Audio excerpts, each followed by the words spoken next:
Viewers, എല്ലാവർക്കും ദിജോസ് വേൾഡിൻ്റെ പുതിയൊരു വീഡിയോയിലേക്ക് സ്വാഗതം.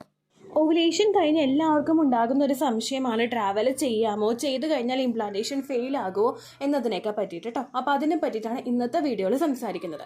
ഞാൻ ഈ പറയുന്ന വിഭാഗത്തിൽ പെടുന്നവരാണ് നിങ്ങളെങ്കിൽ നിങ്ങൾ ട്രാവൽ ചെയ്യുന്ന സമയത്ത് ഒന്ന് ശ്രദ്ധിക്കുന്നത് നല്ലതായിരിക്കും. മുഴുവനായിട്ടും ട്രാവൽ അവോയ്ഡ് ചെയ്ത് പുറത്ത് പോകേണ്ട അവസരങ്ങളിൽ പോകാതെ അത് ഇതിനു വേണ്ടി മാറ്റി വെച്ചിട്ട് നമ്മൾ ഇരിക്കേണ്ട ആവശ്യമില്ല കേട്ടോ. കാരണം അങ്ങനെ വന്നു കഴിഞ്ഞാൽ നമുക്ക് ഒരുപാട് സങ്കടങ്ങൾ ഉണ്ടാകും, ഫ്രസ്ട്രേഷൻ ഉണ്ടാകും. അപ്പോൾ അതിൻ്റെ ആവശ്യമില്ല. നിങ്ങൾക്ക് ട്രാവൽ ചെയ്യുമ്പോൾ ഒന്ന് പ്രിക്കോഷൻ എടുത്താൽ മതി കേട്ടോ. അപ്പോൾ അത് ആരൊക്കെയാണ്, ഏതൊക്കെ വിഭാഗത്തിൽ പെടുന്നവരാണ് ട്രാവൽ ചെയ്യുമ്പോൾ ഒന്ന് ശ്രദ്ധിക്കേണ്ടതെന്ന് നമുക്ക് ഡീറ്റെയിൽഡ് ആയിട്ട് നോക്കാം. വീഡിയോ സ്റ്റാർട്ട് ചെയ്യാം. ഈ പ്രഗ്നൻ്റ് ആണ് എന്നറിയുന്ന ഞാൻ ഈ പറയുന്ന 6 കൂട്ടർ ട്രാവൽ ചെയ്യുന്നത് കഴിവതും ഒഴിവാക്കുക. ബാക്കിയുള്ള ആളുകൾക്കൊക്കെ പ്രഗ്നൻസിയുടെ സമയത്ത് ത്രൂ ഔട്ട് ട്രാവൽ ചെയ്യുന്നതിന് പ്രശ്നമില്ല. ഡോക്ടർ ട്രാവൽ ചെയ്യരുത് എന്ന് പറയുന്നത് വരെ നിങ്ങൾക്ക് ട്രാവൽ ചെയ്യാനായിട്ട് യാതൊരു വിധത്തിലുള്ള റെസ്ട്രിക്ഷൻസും ഇല്ല കേട്ടോ. അപ്പം ഞാനീ പറയുന്ന 6 ടൈപ്പിലുള്ള ആളുകൾ ട്രാവൽ ചെയ്യാതിരിക്കാനായിട്ട് മാക്സിമം ശ്രദ്ധിക്കാം. ഇത് ഇംപ്ലാന്റേഷൻ സമയം മുതൽ നിങ്ങൾ പ്രഗ്നൻസി എക്സ്പെക്റ്റ് ചെയ്യുന്നുണ്ടെങ്കിൽ, നിങ്ങൾക്ക് സക്സസ് റേറ്റ് ഉണ്ടാകുമെന്ന് നിങ്ങൾ വിചാരിക്കുന്നുണ്ടെങ്കിൽ നിങ്ങൾ ട്രാവൽ ചെയ്യുന്നത് ഒഴിവാക്കുക കേട്ടോ. അപ്പോൾ നമുക്ക് വീഡിയോ സ്റ്റാർട്ട് ചെയ്യാം. ഫസ്റ്റത്തെ കാറ്റഗറിയിൽ വരുന്നത് BP കൂടുതലായിട്ടുള്ളവർ. അതായത് ഹൈ BP എന്നതുകൊണ്ട് ഉദ്ദേശിക്കുന്നത് നമുക്ക് ബ്ലഡ് പ്രഷർ നോർമലി ഉണ്ടായിരുന്നു, പ്രഗ്നൻസിക്ക് മുമ്പ് തന്നെ പ്രഷറിൻ്റെ ബുദ്ധിമുട്ട് നമുക്ക് ഉണ്ടായിരുന്നു. അതുപോലെ തന്നെ ഇൻ കേസ് നമ്മൾ ഏതെങ്കിലും പ്രഗ്നൻ്റ് ആയിട്ടുണ്ട്, ഫസ്റ്റത്തെ പ്രഗ്നൻസി ചിലപ്പോൾ കുഞ്ഞിനെ കിട്ടിയിട്ടുണ്ടാകും, അല്ലെങ്കിൽ അല്ലാതെ ആയിപ്പോയിട്ട് കുഞ്ഞ് നഷ്ടമായി ആയിട്ടുള്ളവരും ഉണ്ടാകും. അങ്ങനെയുള്ളവർ, പ്രഷറുള്ള സ്ത്രീകൾ മാക്സിമം ട്രാവൽ ചെയ്യുന്നത് ഒരു പരിധി വരെയൊക്കെ ഫസ്റ്റ് ട്രൈമസ്റ്ററിൽ കുറയ്ക്കുക. കാരണം നമ്മൾ ട്രാവൽ ചെയ്യുമ്പോൾ നമുക്ക് ബുദ്ധിമുട്ടുകൾ ഉണ്ടാവാനായിട്ടുള്ള സാധ്യത കൂടുതലാണ്. രണ്ടാമത്തെ കാറ്റഗറിയിൽ പെടുന്നവർ അനീമിക് ആയിട്ടുള്ള സ്ത്രീകൾ. അനീമിക് ആയിട്ടുള്ള സ്ത്രീകൾ എന്ന് പറയുന്നത് വിളർച്ച അനുഭവപ്പെടുന്ന സ്ത്രീകൾ. വിളർച്ച എന്ന് പറയുമ്പോൾ നമുക്കറിയാമല്ലോ, നമ്മൾ ശരീരത്തിൽ വേണ്ടുന്ന ന്യൂട്രിയൻസ് ഒന്നും കിട്ടുന്നില്ല, പോഷകഗുണങ്ങളൊന്നും എത്താതെയൊക്കെ വരുമ്പോഴേക്കും നമ്മൾ കഴിക്കുന്നത് മാത്രമല്ല മറ്റേതെങ്കിലും കാരണങ്ങൾ കൊണ്ട് നമുക്ക് പോഷകങ്ങളൊന്നും ശരീരത്തിലില്ല, നമ്മൾ അനീമിക് ആണ് എങ്കിൽ ഇത്തരത്തിൽ അനീമിക് ആയിട്ടുള്ള സ്ത്രീകൾ ട്രാവൽ ചെയ്ത് കഴിയുമ്പോൾ ഒന്നും കൂടി അവർ ക്ഷീണം അവർക്ക് അനുഭവപ്പെട്ടു തുടങ്ങും. അങ്ങനെ നമുക്ക് കൂടുതലും നമ്മൾ ആ ഒരു ടയേർഡായി പോയി കഴിഞ്ഞ് കഴിഞ്ഞാൽ നമ്മൾ അനീമിക് ആവുന്നതിനനുസരിച്ചിട്ട് നമ്മുടെ കുഞ്ഞിന് കിട്ടുന്ന ന്യൂട്രിയൻസും അവിടെ കുറയും. അങ്ങനെ വരുമ്പോഴേക്കും കുഞ്ഞിനും പ്രശ്നങ്ങളുണ്ടാകും, ആരോഗ്യ പ്രശ്നങ്ങളും ബുദ്ധിമുട്ടുകളും വളർച്ചക്കുറവൊക്കെ കുഞ്ഞിനുണ്ടാകും. അപ്പോൾ നിങ്ങൾ അനീമിക് ആണ് എന്ന് തോന്നുന്നുണ്ടെങ്കിൽ, നിങ്ങളിൽ വിളർച്ചയുണ്ട് എങ്കിൽ നിങ്ങൾ ട്രാവൽ ചെയ്യുന്നത് പൂർണ്ണമായിട്ടും തന്നെ ഒഴിവാക്കുക. മൂന്നാമത്തെ കേസ് പറയുന്നത് കുഞ്ഞുങ്ങൾ എത്രത്തോളം ഉണ്ട് നമ്മുടെ വയറ്റിൽ. ഇപ്പോൾ ട്വിൻസ് ആയിരിക്കും, ട്രിപ്ലറ്റ്സ് ആയിരിക്കും. അങ്ങനെയുള്ളവരൊക്കെ, ട്വിൻസൊക്കെ ആണെങ്കിൽ നമ്മൾ ട്രാവൽ ചെയ്യുന്നത് മാക്സിമം അങ്ങോട്ട് അവോയ്ഡ് ചെയ്യുക. ഡോക്ടേഴ്സ് തന്നെ പറയും, ട്വിൻസ് ആണ് അല്ലെങ്കിൽ ട്രിപ്ലറ്റ്സ് ആണെങ്കിൽ നിങ്ങൾ ട്രാവൽ ചെയ്യുന്നത് ഫസ്റ്റ് ട്രൈമസ്റ്റർ മുതൽ തന്നെ അങ്ങോട്ട് ഉപേക്ഷിച്ചോളാനായിട്ട് പല ഡോക്ടേഴ്സും പറയും. അങ്ങനെയുള്ളവരൊക്കെ ആണെങ്കിൽ ട്രാവൽ ചെയ്യുന്നത് മാക്സിമം അവോയ്ഡ് ചെയ്യുക. നാലാമത്തെ കേസിൽ പറയുന്നത് വജൈനൽ ബ്ലീഡിംഗ് ഉള്ളവർ. ചില സ്ത്രീകളിൽ പ്രഗ്നൻ്റ് ആണ് എന്നറിഞ്ഞു കഴിഞ്ഞാൽ വജൈനൽ സ്പോട്ടിങ് അല്ലെങ്കിൽ വജൈനൽ ബ്ലീഡിംഗ് ഉണ്ടാകും. ചിലവർ പ്രൊജസ്ട്രോണിൻ്റെ മെഡിസിൻ അങ്ങ് അറ്റം വരെ ഉപയോഗിക്കുന്നവരുണ്ടാകും. അതായത് 7 മന്ത്സിൽ 8 മന്ത്സിലൊക്കെ പ്രൊജസ്ട്രോണിൻ്റെ മെഡിസിൻ എടുക്കുന്ന ഒരുപാട് സ്ത്രീകളുണ്ടാകും. ഡോക്ടേഴ്സ് കറക്റ്റ് ബെഡ് റെസ്റ്റ് അങ്ങോട്ട് കിടക്കാനായിട്ട് പറയുന്നവരുണ്ടാകും. ബെഡ് റെസ്റ്റ് എടുക്കാനായിട്ട് പറയുന്നത് അങ്ങോട്ട് കിടന്നോളാൻ, യൂറിൻ പാസ് ചെയ്യാൻ വേണ്ടി മാത്രം നമ്മൾ, അല്ലെങ്കിൽ ബാത്റൂമിൽ പോകാൻ വേണ്ടിയിട്ട് നമ്മുടെ അത്തരത്തിലുള്ള കാര്യങ്ങൾ ചെയ്യാൻ വേണ്ടി മാത്രം നമ്മൾ എഴുന്നേൽക്കുക. ബാക്കിയുള്ള കാര്യങ്ങൾക്കൊക്കെ കിടക്കാനായിട്ട് പറയുന്ന സ്ത്രീകൾ അങ്ങനെ തന്നെ ചെയ്യുന്നതാണ് നല്ലത്. ട്രാവലൊന്നും ചെയ്യാതിരിക്കുക. അതുപോലെ വജൈനൽ ബ്ലീഡിങ്ങിനൊക്കെ മെഡിസിൻ എടുക്കുന്നവരാണ്, പ്രൊജസ്ട്രോണിൻ്റെ മെഡിസിനൊക്കെ ഇൻസേർട്ട് ചെയ്യുന്നവരാണെങ്കിൽ നിങ്ങൾ ട്രാവൽ ചെയ്യരുത് എന്ന് പറഞ്ഞു കഴിഞ്ഞാൽ നിങ്ങൾ ട്രാവൽ ചെയ്യാതിരിക്കാനായിട്ട് ശ്രദ്ധിക്കുക കേട്ടോ. അഞ്ചാമത്തെ കേസിൽ നമ്മൾ പറയുന്നത് പ്രീവിയസ് ആയിട്ട് മിസ്കാരേജ് ഉണ്ടായിട്ടുള്ള സ്ത്രീകൾ. റിപ്പീറ്റഡ് ആയിട്ട് നമുക്ക് മൾട്ടിപ്പിളായിട്ട് മിസ്കാരേജ് ഉണ്ടായിട്ടുണ്ട്. പ്രഗ്നൻ്റ് ആകും, കുഞ്ഞു നഷ്ടമാകും, പ്രഗ്നൻ്റ് ആകും, പിന്നെയും കുഞ്ഞു നഷ്ടമാകും. മെഡിക്കലി ചിലപ്പോൾ ടെർമിനേഷൻ ആയിരിക്കും, അല്ലെങ്കിൽ അത് കെമിക്കൽ പ്രഗ്നൻസി ആയിട്ട് പോവുക, അല്ലെങ്കിൽ ശരീരം തന്നെ അബോർട്ട് ചെയ്ത് കളയുക. ഇങ്ങനെയുള്ള സിറ്റുവേഷനിലൊക്കെ ഉള്ള സ്ത്രീകൾ മാക്സിമം നിങ്ങൾ ട്രാവൽ ചെയ്യുന്നതൊക്കെ കുറയ്ക്കുക. ആ ഫസ്റ്റത്തെ ഒരു മാസം മുതൽ തന്നെ നമ്മൾ കണ്ടിന്യൂസ് ആയിട്ട് നമ്മൾ വീട്ടിൽ തന്നെ ഇരിക്കുക, അല്ലെങ്കിൽ അധികം ദേഹാനങ്ങിയിട്ടുള്ള ആക്ടിവിറ്റീസ് ഒന്നും ചെയ്യാതിരിക്കുക. അത്തരത്തിലുള്ള കാര്യങ്ങൾ ശ്രദ്ധിക്കുക. കൂടുതലായിട്ടൊന്നും ട്രാവൽ ചെയ്യാതിരിക്കുക. കാരണം നമ്മുടെ റോഡ് എത്രത്തോളം മോശമാണെന്ന് നമുക്കറിയാം. അങ്ങനെ വന്നു കഴിഞ്ഞ് കഴിഞ്ഞാൽ നമ്മൾ കൂടുതലായിട്ട് ട്രാവൽ ചെയ്ത് കഴിഞ്ഞാൽ ബുദ്ധിമുട്ടുണ്ടാകും.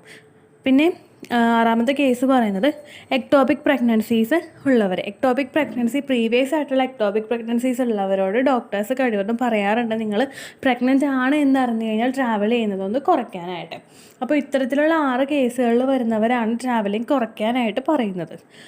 ബാക്കിയുള്ള സ്ത്രീകൾക്കൊക്കെ കണ്ടിന്യൂസ് അല്ല, അത്യാവശ്യത്തിനൊക്കെ നമ്മൾ ട്രാവൽ ചെയ്തുകൊണ്ട് പുറത്ത് പോകുന്നതുകൊണ്ട് ഒന്നും പ്രശ്നമില്ല കേട്ടോ. ഇത് അവർക്ക് അത്യാവശ്യം ജോലികൾ ചെയ്യുന്നത് കൊണ്ടും പ്രശ്നമില്ല. ഇത് ഇത്തരത്തിലുള്ള കേസുകളിലുള്ള ഈ 6 ടൈപ്പ് കാറ്റഗറിയിൽ വരുന്ന ആളുകളാണ് ട്രാവൽ ചെയ്യുമ്പോൾ ശ്രദ്ധിക്കേണ്ട ഒരു കാര്യം. നമ്മൾ അത് ശ്രദ്ധിച്ചിട്ടില്ല എങ്കിൽ നമുക്ക് പ്രത്യേകിച്ച് ഭാവിയിൽ എന്തെങ്കിലും ബുദ്ധിമുട്ടുകൾ ഉണ്ടായിക്കഴിഞ്ഞാൽ അത് വലിയൊരു സങ്കടമായി മാറില്ലേ. ഏകദേശം ഒരു 10 മാസമൊക്കെ നമ്മൾ മാക്സിമം കടിച്ചു പിടിച്ചൊന്ന് ട്രാവൽ ചെയ്യാണ്ടൊക്കെ നിന്നാൽ പോലെ. ഇനിയിപ്പോൾ ട്രാവൽ ചെയ്യാനായിട്ട് ആഗ്രഹമുള്ളവരാണെങ്കിൽ ജസ്റ്റ് ഒരു 10 months നമ്മൾ വെയിറ്റ് ചെയ്താൽ മതി. കുറച്ചങ്ങോട്ട് കഴിഞ്ഞ് കഴിഞ്ഞാൽ നമുക്ക് കുഞ്ഞുമായിട്ട് ലാവശ്യമായിട്ട് ട്രാവൽ ചെയ്യാനായിട്ട് സാധിക്കും. അതുപോലെ തന്നെ മറ്റുള്ള സ്ത്രീകൾ, ഈ കാറ്റഗറിയിലൊന്നും പെടാത്ത മറ്റുള്ള ആരോഗ്യ പ്രശ്നങ്ങളൊന്നും ഇല്ലാത്ത സ്ത്രീകളാണെങ്കിൽ കൂടി തന്നെയും അവർ ട്രാവലിന് പോകുമ്പോഴേക്കും ഒറ്റ സ്ട്രെച്ചിന് ഇരുന്ന് നമ്മൾ യാത്ര ചെയ്യാതിരിക്കാനായിട്ട് ശ്രദ്ധിക്കുക. എപ്പോഴും നമ്മൾ കുറച്ചൊന്ന് ട്രാവൽ ചെയ്ത് കഴിഞ്ഞാൽ, അല്ലെങ്കിൽ ഇപ്പോൾ ഒരു 3/4 മണിക്കൂറൊക്കെ നമ്മൾ ട്രാവൽ ചെയ്ത് കഴിഞ്ഞാൽ കുറച്ച് നേരം ഒന്ന് പുറത്തോട്ടേക്ക് ഒന്ന് ഇറങ്ങി നമ്മൾ കംഫർട്ടബിൾ ആയതിനു ശേഷം കുറച്ച് വെള്ളം കുടിച്ചു അല്ലെങ്കിൽ കുറച്ച് എന്തെങ്കിലും ഭക്ഷണം കഴിച്ചതിന് ശേഷം നിങ്ങൾ ട്രാവൽ ചെയ്യുക. ഒറ്റ ഇരിപ്പിന് തന്നെ നിങ്ങൾ അങ്ങോട്ടേക്ക് ഏതാണോ നിങ്ങളുടെ ഡെസ്റ്റിനേഷൻ അങ്ങോട്ടേക്ക് നിങ്ങൾ പോയി കഴിഞ്ഞ് കഴിഞ്ഞാൽ ചിലപ്പോൾ നിങ്ങൾക്ക് ടയേർഡ്നെസ് ഉണ്ടാകും, നിങ്ങൾ ചിലപ്പോൾ BP യുടെ പ്രശ്നം ഉണ്ടാകും, അല്ലെങ്കിൽ ചിലപ്പോൾ നിങ്ങൾക്ക് ബ്രീത്തിങ് ഇഷ്യൂസ് ഉണ്ടാവാനായിട്ടൊക്കെ അത് കാരണമാകും. അപ്പോൾ ബാക്കി കേസിൽ വരുന്ന സ്ത്രീകളെല്ലാം ട്രാവൽ ചെയ്യുമ്പോഴേക്കും ശ്രദ്ധിക്കുക, നിങ്ങൾ കുറച്ചൊന്ന് ഇരുന്ന് അല്ലെങ്കിൽ കുറച്ചൊന്ന് കഴിഞ്ഞ് ട്രാവൽ ചെയ്ത് കഴിഞ്ഞിട്ട് നമ്മളൊരു പോയിന്റിൽ നമ്മൾ ഒന്ന് ഇറങ്ങുക, ഒന്ന് റിലാക്സ്ഡ് ആവുക, കുറച്ച് വെള്ളമൊക്കെ ഒന്ന് കുടിക്കുക, സ്നാക്സ് എന്തെങ്കിലുമൊക്കെ കഴിക്കുക, എന്നിട്ട് നിങ്ങളുടെ ട്രാവലിങ് കണ്ടിന്യൂ ചെയ്യുക കേട്ടോ. ഇപ്പോൾ ജോലിക്ക് പോകുന്ന ഒരുപാട് സ്ത്രീകളുണ്ട്. പലരും ഇപ്പോൾ നമ്മൾ വീഡിയോ ഇടുമ്പോഴേക്കും അവർ പറയാറുണ്ട് ഞങ്ങളിതെല്ലാം ചെയ്തിട്ട് ഞങ്ങൾക്കൊരു പ്രശ്നമില്ലല്ലോ എന്ന് പറയുന്ന സ്ത്രീകളുണ്ട്. അവർക്ക് വേണ്ടി പറയാനുള്ളത്, ഞാനും എൻ്റെ ഫസ്റ്റ് പ്രഗ്നൻസിയിലും സെക്കൻഡ് പ്രഗ്നൻസിയിലും കണ്ടിന്യൂസ് ആയിട്ട് യാത്ര ചെയ്തിട്ടുണ്ട്. ഞാൻ യാത്ര ചെയ്യലൊന്നും കുറച്ചിട്ടില്ല. പക്ഷേ എൻ്റെ കേസായിരിക്കില്ല എൻ്റെ ഓപ്പോസിറ്റ് നിൽക്കുന്ന ചിലപ്പോൾ ഈ വീഡിയോ കാണുന്ന ഒരാൾക്ക് ഉണ്ടാവുന്നത്. അവർക്ക് വേണ്ടിയിട്ടുള്ള ഇൻഫർമേഷനാണ് ഞാൻ ഈ വീഡിയോയിൽ കൂടി പാസ് ചെയ്യുന്നത്. എൻ്റെ ഫസ്റ്റത്തെ പ്രഗ്നൻസിയിൽ മോളെ പ്രഗ്നൻ്റ് ആയിരുന്ന സമയത്ത് എൻ്റെയും ഹസ്ബൻഡിൻ്റെയും രണ്ടുപേരുടെയും ബ്ലഡ് ഗ്രൂപ്പ് നെഗറ്റീവും പോസിറ്റീവാണ്. ഞാൻ നെഗറ്റീവും ഹസ്ബൻഡ് പോസിറ്റീവുമാണ്. അപ്പോൾ ഞാൻ ഫസ്റ്റ് ടൈം കണ്ട ഡോക്ടർ എന്നോട് പറഞ്ഞു ഫുൾ ബെഡ് റെസ്റ്റ് എടുക്കാനായിട്ട് പറഞ്ഞു. കിടക്കുന്ന എഴുന്നേൽക്കണ്ട, കാരണം രണ്ടും പോസിറ്റീവും നെഗറ്റീവും ആകുമ്പോൾ ഇൻ കേസ് രണ്ടും കൂടി മിക്സ് ആയി കഴിഞ്ഞ് കഴിഞ്ഞാൽ ടെർമിനേഷൻ ഉണ്ടാകും, ശരീരം തന്നെ കുഞ്ഞിനെ അബോർട്ട് ചെയ്ത് കളയുമെന്ന് പറഞ്ഞു. അതുകൊണ്ട് മറ്റുള്ള കോംപ്ലിക്കേഷനൊന്നും എടുക്കണ്ട എന്നുള്ളതുകൊണ്ട് അവർ പറഞ്ഞു ഫുൾ ബെഡ് റെസ്റ്റ് എടുക്കാനായിട്ട് പറഞ്ഞു. പക്ഷേ എന്തോ ഞാൻ കംഫർട്ടബിൾ ആയില്ല ആ ഡോക്ടറിൽ. പിന്നെ ഒരു ഡോക്ടർ കണ്ടപ്പോൾ അവർ പറഞ്ഞു പ്രശ്നമൊന്നുമില്ല, കോംപ്ലിക്കേഷനൊന്നും ഇല്ല, നിങ്ങൾ ട്രാവൽ ചെയ്തോ അല്ലെങ്കിൽ നിങ്ങൾ ബെഡ് റെസ്റ്റ് ഒന്നും എടുക്കണ്ട, നിങ്ങൾ നടന്നോളാൻ പറഞ്ഞു. അപ്പോൾ ആവശ്യത്തിനുള്ള ജോലികളും ചെയ്തോളാൻ അവർ പറഞ്ഞു. പല ഡോക്ടേഴ്സും നമുക്ക് പലതായിട്ടുള്ള രീതിയിലായിരിക്കും പറയുന്നത്. പിന്നെ മറ്റുള്ള ആരോഗ്യ പ്രശ്നങ്ങളൊന്നും നിങ്ങൾക്കില്ലെങ്കിലും നിങ്ങൾക്ക് ട്രാവൽ ചെയ്യാൻ നിങ്ങൾ കംഫർട്ടബിൾ ആണെങ്കിൽ മാത്രം ട്രാവൽ ചെയ്യുക. ഹസ്ബൻഡിനോട് ട്രാവൽ ചെയ്യുന്ന സമയത്ത് ഒരു സ്പെഷ്യൽ കെയർ എടുത്ത് ട്രാവൽ ചെയ്യാനായിട്ട് പറയുക. ഞാനൊക്കെ യാത്ര ചെയ്യുന്ന സമയത്ത്, പ്രഗ്നൻ്റ് ആയിരുന്ന സമയത്ത് എൻ്റെ ഹസ്ബൻഡിൻ്റെ വണ്ടി കാർ ഓടിക്കുമ്പോഴേക്കും അതൊരു 20 സ്പീഡ് ലിമിറ്റിൽ കൂടുതൽ പോയിട്ട് ഞാൻ കണ്ടിട്ടില്ലായിരുന്നു.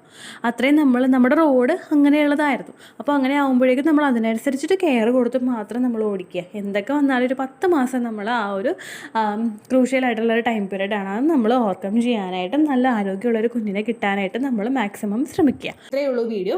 യൂസ്ഫുൾ ആയി കാണുമെന്ന് വിശ്വസിക്കുന്നു. യൂസ്ഫുൾ ആവുന്നുണ്ടെങ്കിൽ ലൈക്ക് ചെയ്യുക, ഫ്രണ്ട്സിനൊക്കെ ഷെയർ ചെയ്ത് കൊടുക്കുക കേട്ടോ.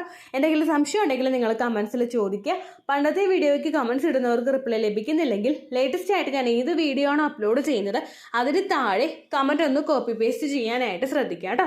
അതുപോലെ ഓവുലേഷൻ ഡേറ്റ് കാൽക്കുലേറ്റ് ചെയ്ത് തരാനായിട്ട് റിക്വസ്റ്റ് ചെയ്യുന്ന ആളുകൾ എത്രയാണോ സൈക്കിൾ ലെങ്ത് അത് മെൻഷൻ ചെയ്യാനായിട്ട് ശ്രദ്ധിക്കുക. സൈക്കിൾ ലെങ്ത് എന്നതുകൊണ്ട് ഉദ്ദേശിച്ചത് ഓരോ മാസവും എത്ര ദിവസം കൂടുമ്പോഴാണോ ബ്ലീഡിങ് വരുന്നത് അതാണ് സൈക്കിൾ ലെങ്ത്. കഴിഞ്ഞ മാസം ഒരു 8-ാം തീയതിയാണ് ബ്ലീഡിങ് ആയതെങ്കിൽ ഈ മാസം 6-ാം തീയതിയാണ് ബ്ലീഡിങ് ആയതെങ്കിൽ കഴിഞ്ഞ മാസം 8-ാം തീയതി മുതൽ ഈ മാസം 6-ാം തീയതി വരെ എത്ര ദിവസമുണ്ടോ അത് കാലണ്ടറിൽ എണ്ണി തിട്ടപ്പെടുന്നതാണ് നിങ്ങളുടെ സൈക്കിൾ ലെങ്ത്. സൈക്കിൾ ലെങ്ത് നമ്മൾ കൃത്യമായിട്ട് കാൽക്കുലേറ്റ് ചെയ്യുകയാണെങ്കിൽ ഓവുലേഷൻ ഡേറ്റ് എളുപ്പത്തിൽ കണ്ടുപിടിക്കാൻ വേണ്ടിയിട്ട് ഒരുപാട് ആപ്ലിക്കേഷൻസും ഒരുപാട് ഓൺലൈൻ ആയിട്ടുള്ള വെബ്സൈറ്റുകളും ഇന്ന് നമുക്ക് അവൈലബിൾ ആണ്. പ്ലേ സ്റ്റോറിൽ പോയിട്ട് ഓൺലൈൻ ഓവുലേഷൻ ട്രാക്കർ എന്ന് ടൈപ്പ് ചെയ്ത് കഴിഞ്ഞാൽ നിങ്ങൾക്ക് അതുമായിട്ട് ബന്ധപ്പെട്ടിട്ടുള്ള ആപ്ലിക്കേഷൻസ് കിട്ടും. അത് പറ്റുന്നില്ല എങ്കിൽ ഗൂഗിളിൽ പോയിട്ട് ഓൺലൈൻ ഓവുലേഷൻ കാൽക്കുലേറ്റർ എന്ന് ടൈപ്പ് ചെയ്ത് കഴിഞ്ഞാൽ അതുമായിട്ട് ബന്ധപ്പെട്ടിട്ടുള്ള വെബ്സൈറ്റുകൾ നിങ്ങൾക്ക് കിട്ടും. അതിൽ നിങ്ങളുടെ ലാസ്റ്റ് മന്തിലെ മെൻസ്ട്രേഷൻ്റെ ഡേറ്റും ഒപ്പം ഞാൻ ഈ പറഞ്ഞ രീതിക്ക് നിങ്ങൾ കാൽക്കുലേറ്റ് ചെയ്യുന്ന സൈക്കിൾ ലെങ്ത്തും എൻ്റർ ചെയ്ത് കൊടുക്കുകയാണെങ്കിൽ നിങ്ങൾക്ക് കൃത്യമായിട്ട് ഓവുലേഷൻ ഡേറ്റ് കണ്ടുപിടിക്കാനായിട്ട് സാധിക്കും. ഫെർട്ടൈൽ ടൈം പീരീഡും നിങ്ങൾക്ക് കിട്ടും. അതായത് എത്ര ദിവസം മുതൽ കോൺടാക്ട് ചെയ്ത് തുടങ്ങിക്കഴിഞ്ഞാൽ നിങ്ങൾ പ്രഗ്നൻ്റ് ആകും എന്നുള്ളൊരു ഡേറ്റും നിങ്ങൾക്ക് പ്രോപ്പറായിട്ട് കിട്ടും കേട്ടോ. ഇത് കാൽക്കുലേറ്റ് ചെയ്യുന്ന സമയത്ത്, സൈക്കിൾ ലെങ്ത് കാൽക്കുലേറ്റ് ചെയ്യുന്ന സമയത്ത് നിങ്ങളുടെ ആ ഒരു കലണ്ടറിൽ നോക്കി തന്നെ നിങ്ങൾ കാൽക്കുലേറ്റ് ചെയ്യുക. പല മാസങ്ങളിലും 30-31 ദിവസമുണ്ട്. അതുകൊണ്ടാണ് അങ്ങനെ പറഞ്ഞത്. ഒപ്പം നിങ്ങൾക്ക് ബ്ലീഡിങ് തുടങ്ങിയ ദിവസത്തിന് വേണം നിങ്ങൾ ഡേ 1 ആയിട്ട് എടുക്കാൻ വേണ്ടിയിട്ട്. സ്പോട്ടിങ് തുടങ്ങിയ ദിവസത്തിനെ, അതായത് ചെറുതായിട്ട് ഡിസ്ചാർജ് പോയി തുടങ്ങിയ ദിവസത്തിനെ നിങ്ങൾ കൺസിഡർ ചെയ്യേണ്ട ആവശ്യം ഇല്ല കേട്ടോ. അപ്പോൾ ഇത്രയേ ഉള്ളൂ വീഡിയോ. അടുത്തൊരു വീഡിയോ ആയിട്ട് നമുക്ക് വീണ്ടും കാണാം. ബൈ.